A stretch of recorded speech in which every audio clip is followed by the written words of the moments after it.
নমস্কার সবাইকে, চলে এসেছি ২ শালিকের নতুন একটি পর্ব নিয়ে। আজকের গল্পের শুরুতেই আপনারা দেখতে পাবেন আখি দেবার সঙ্গে দেখা করতে জেলের ভিতরে যায় এবং দেবাকে দেখে আখির চোখে জল এসে পড়ে।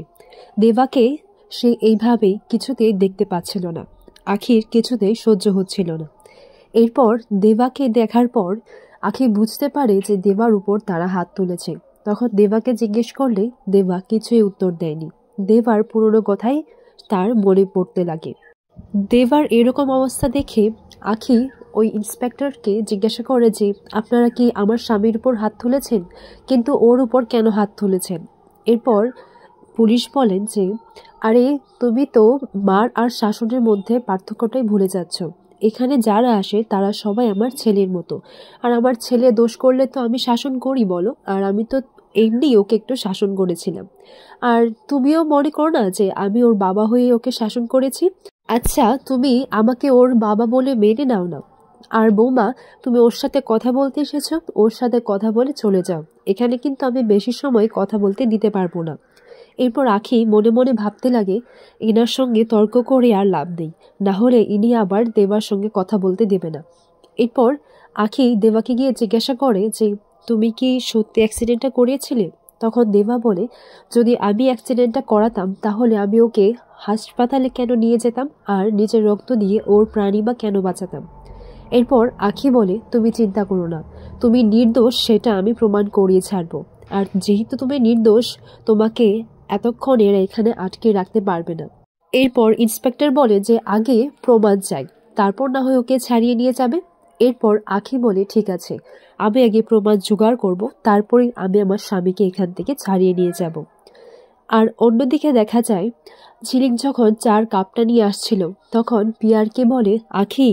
এরপর তার হাতে সেই ভাঙা কাপ প্লেট দুটো দেখতে পায়। তখন পিয়ারকে বলে যে কে ভেঙেছে, গৌরব নাকি তুই? সে যেই ভাঙুক না কেন, ভাঙনটা ধরেছে সেটাই হচ্ছে বড় কথা, আর ভাঙনটা তো ধরতেই হবে। সেটা দেখে পিয়ারকের খুব আনন্দ হয়, বলে যে ভাঙনটা তো ধরে গেছে, এখন তুই কি করবি? এরপর ঝিলিক বলে এত সহজ নাকি? আর আপনি কি বা পারলেন? আপনি পারলেনই বা কোথায়? আপনি আমাকে মারার চেষ্টা করলেন, গৌরবকে মারার চেষ্টা করলেন, কিন্তু পারলেনটা কি? কিছুই তো পারলেন না। আপনি না ওই বাচ্চাদের মতো, জানেন তো, যারা প্রত্যেকবার ক্লাসের মধ্যে ফেল করে আর একই ক্লাসে থেকে যায়, আর তারা এটা পরের বছর ভাবে যে তারা আবার পরের বছর অন্য ক্লাসে উঠতে পারবে, কিন্তু সেটা আর হয় না, সেই একই ক্লাসে থেকে যায়। এরপর পিয়ারকে বলে আখি। তখন ঝিলিক বলে যে চেঁচিয়ে কোনো লাভ নেই, আমি আমার স্বামীকে আপনার হাত থেকে দূরেই রাখবো, আপনার ছায়াও পড়তে দেব না। আমি আমার স্বামীকে নিজের বুক দিয়ে আগলে রাখবো। এরপর পিয়ারকে বলে আর দেবা, দেবার কি খোঁজ নিয়েছিস? কি হয়েছে দেবার সঙ্গে? দেবাকে কে আগলে রাখবে? ওর চারপাশটা তো একেবারে খোলা, ওকে কে বাঁচাবে? এরপর এই কথাটা শুনে ঝিলিক এটাই ভাবতে লাগে পিয়ারকে কি দেবার কোনো ক্ষতি করেছে? অন্যদিকে দেখা যায় আখি আর পল্টুদা এটাই ভাবতে লাগে যে আমাদের যে করেই হোক প্রমাণ জোগাড় করতে হবে। এরপর এইদিকে ঝিলিক যখন তার ফোনটা চেক করে তখন দেখতে পায় যে আখি তাকে ফোন করেছিল আর একটা মেসেজও পাঠিয়ে রেখেছে। মেসেজটা পড়ে বুঝতে পারে যে দেবাকে পুলিশে দিয়ে গেছে, কিন্তু কেন? আর তৎক্ষণাৎই ঝিলিক আখিকে ফোন করে। আখিকে যখন ফোন করে তখন বলে যে দেবাকে পুলিশে কেন নিয়ে গেল, আর ওকে কিছু করেছে? তখন আখি বলে না, দেবা একদম নির্দোষ, দেবাকে বিনা অপরাধে ওরা জেলে নিয়ে এসেছে। এরপর আখি ঝিলিককে পুরো বিষয়টা জানায় এবং ঝিলিকের সাহায্য চায়। তখন ঝিলিক বলে যে আমি তোর পাশে সবসময় আছি, কিন্তু এখন ভাঙন শুধু একদিক থেকেই নয়, দুদিক থেকেই ভাঙন ধরেছে, আর আমার চারপাশে অনেক বাধা রয়েছে। আগে সেই বাধাগুলো আমাকে ঠিক করতে হবে, সেই বাধাগুলো মিটাতে হবে। আর দেবাকে নির্দোষ প্রমাণ করার সেটা তোকেই করতে হবে, তোকেই প্রমাণ জোগাড় করতে হবে। এরপর দেখা যায় আখি আর পল্টুদা সেই জায়গাটায় চলে যায় যেখানে অ্যাক্সিডেন্টটা ঘটেছিল। এরপর পল্টুদা বলতে লাগে যে এটাই কি সেই জায়গা? তখন আখি বলে হ্যাঁ, দেবা তো আমার এই জায়গাটার কথাই বলেছে। এরপর সেখানকার আশেপাশের লোকজন ছিল, তাদেরকে কিছু জিজ্ঞাসা করলে বলে যে না, আমরা এই বিষয়ে কিচ্ছু জানি না। এরপর একজন দোকানদারকে জিজ্ঞাসা করলে বলে যে হ্যাঁ, একটা অ্যাক্সিডেন্ট হয়েছিল, কিন্তু আমি আমার দোকান ছেড়ে কোথাও যাইনি। কিন্তু ওই আশেপাশের দোকানগুলো বন্ধ ছিল এবং তিনি জানান যে আসলে এই এলাকাটায় কিছুদিন ধরে অনেক ঝামেলা হচ্ছিল, তাই তারা এই ঝামেলাটা আটকানোর জন্য অফিসে গেছে। এরপর হঠাৎ করে আখির মাথায় একটা কথা আসে, বলে যে আচ্ছা আমরা তো সেই সব কিছু দেখতে পারবো ওই কি করে, যে পুরো সারাদিনের যে ছবিগুলো দেখা যায়, আমি তো ছাতাবাড়িতে দেখলাম, ছাতাবাড়িতে তো একটা ক্যামেরা আছে, সব কিছু সারাদিনের ওইটার মধ্যেই তো থাকে। এরপর পল্টুদা বলে আরে সেটা তো সিসিটিভি ক্যামেরা, কিন্তু তুই কি করে জানলি? এরপর পল্টুদা বলে হ্যাঁ মনে পড়েছে, তুই তো ধাবা করতে গিয়েছিলিস।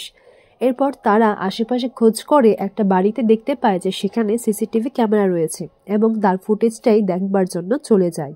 আর এই দিকে দেখা যায় ঝিলিক গৌরবের উপর খুব রাগারাগি করে, গৌরবকে গিয়ে বলে যে আপনি এটা কেন করেছেন, যে আপনাকে বাঁচিয়েছে তাকে আপনি জেলে পাঠিয়েছেন। এরপর গৌরব বলে যে তুমি কি বলছো, তোমার মাথাটা খারাপ হয়ে গেছে নাকি? তখন ঝিলিক বলে হ্যাঁ মাথাটা খারাপ হয়ে গেছে। এরপর গৌরব বলে হ্যাঁ সে যদি কোনো দোষ করেই থাকে তাহলে ও তো জেলেই যাবে, আর আমি ওকে কেনই বা জেলে পাঠাবো, আর তাছাড়া ওর স্বভাব যে এরকম সে তো করতেই পারে।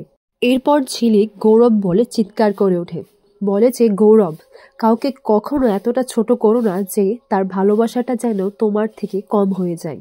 তখন গৌরব বলে যে ভালোবাসাটা কখনো আমার ছিলই না, সেটা থাকবে কি থাকবে না নাকি শেষ হয়ে যাবে তাতে আমার কিচ্ছু যায় আসে না।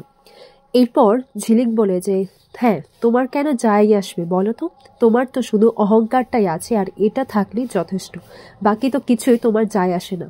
যে তোমার জীবন বাঁচিয়েছে তাকেই তুমি জেলে পাঠিয়েছ, যে যার বিয়ের দিনে তোমাকে বাঁচাতে গিয়েছিল আর তার বউকে নিয়েও তোমার সঙ্গে দেখা করতে গিয়েছিল হসপিটালে, আর কালকে ওর বৌমা ছিল আর ওর বৌমাতেই তুমি ওর সাথে এরকম একটা জঘন্য কাজ করলে।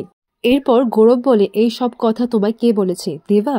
তখন ঝিলিক বলে হ্যাঁ আপনার যদি সেটাই মনে হয় তাহলে দেবাই আমাকে বলেছে, আর আমি আপনার কথা বিশ্বাস করি না। এরপর গৌরব বলে যে কেন?